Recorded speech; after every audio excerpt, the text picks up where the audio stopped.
Network. Thank you for tuning into our show. We hope that you enjoy it and you like, subscribe, and share. And also go to our Instagram page and check it out. We have some good things on there. Today's topic is, so you think you know how to shoot. Instructor Paul. Yeah, I mean, the shot timer is going to really change the way you train. And it's going to always enhance your training ability. And I always tell my students that if you can shoot under a timer, you're better off. It's only going to improve your training. I agree with you. How many times do you go with family and friends? We go to the range and there's no timer, right? You have all the time in the world to do your fundamentals, get your grip, get everything, and you shoot. And it's not easy either. Exactly. With no shot timer, it's hard, right? But you see people shoot great. Hey, look, I hit the target. My son always gives me a hard time. Dad, you can't shoot. Look at my shot, whatever. It's a whole nother world and a whole nother animal when you are under a shot timer. You're going to see us a little bit later on in the show, us demonstrating just a couple of small pieces of the FBI shooting qual, what it looks like under a shot timer. But if you guys have time, even in the indoor range, when you have a chance, get yourself a shot timer and do some drills under a timer. You'll see that it's a much different situation. You'll see, unfortunately, most of the time, when you think you're a very good shooter and you go under the timer, you're not as good. You know, one thing I want to kind of plug a little bit, and I'm a stickler for this, I love dry fire. And in the dry firing, I always use a timer because that helps me get prepared for when I do go on the range and I'm going to be shooting with, ammo.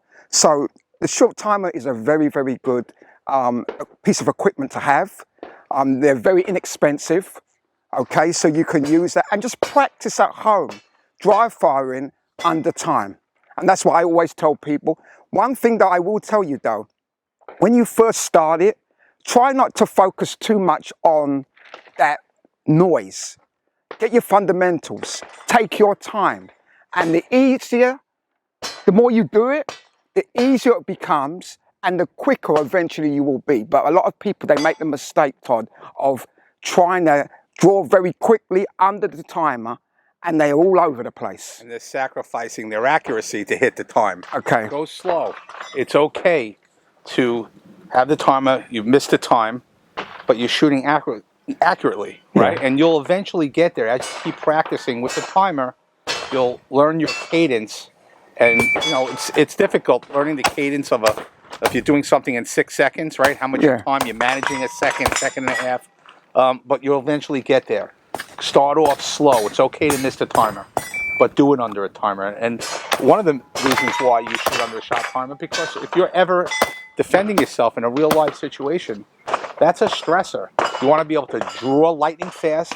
You want to be able to shoot lightning fast and accurate, right? And hit your target, right, in the correct places, right? Yeah. So, and then, don't be frightened. If you mess up, don't worry about it. Listen, we're instructors, and there are days we come out on the range and we don't shoot great. We're under stress with the timer, and sometimes our times are go through the roof. But that's not what it's about. It's about you being able to train under stress. Okay. So be gentle with yourself. Take your time and enjoy the equipment that we have out there to make us better shooters. Right. And like Paul said, it's like sometimes I come out here, I'm great, I'm on today, I'm excited, I made my times, I'm shooting great, everything's great. And just sometimes for some reason you're a little bit off. Maybe you're hitting your times, sometimes you're missing them a few times.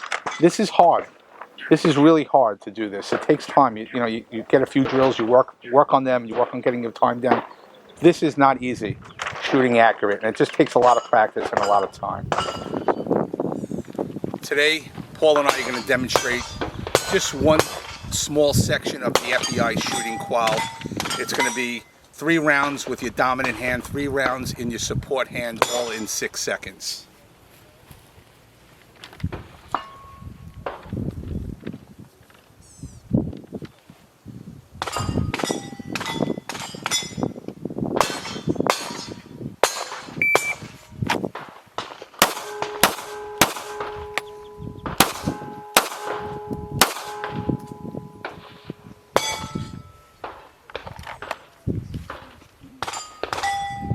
Okay, Todd, my go. Let me know when you're ready.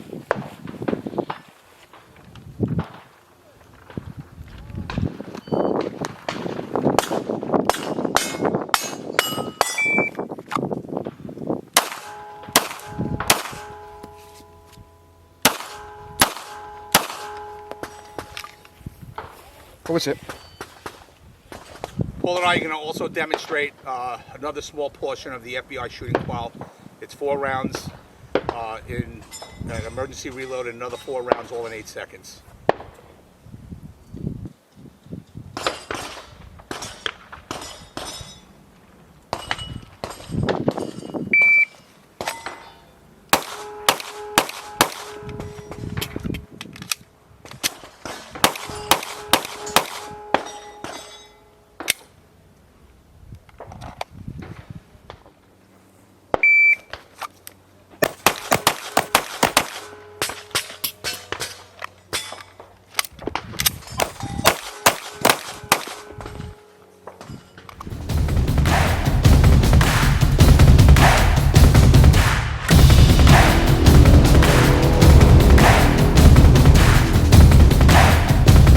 So anyway, that's our show for today. Thank you so much. We appreciate you, and see you on the next episode.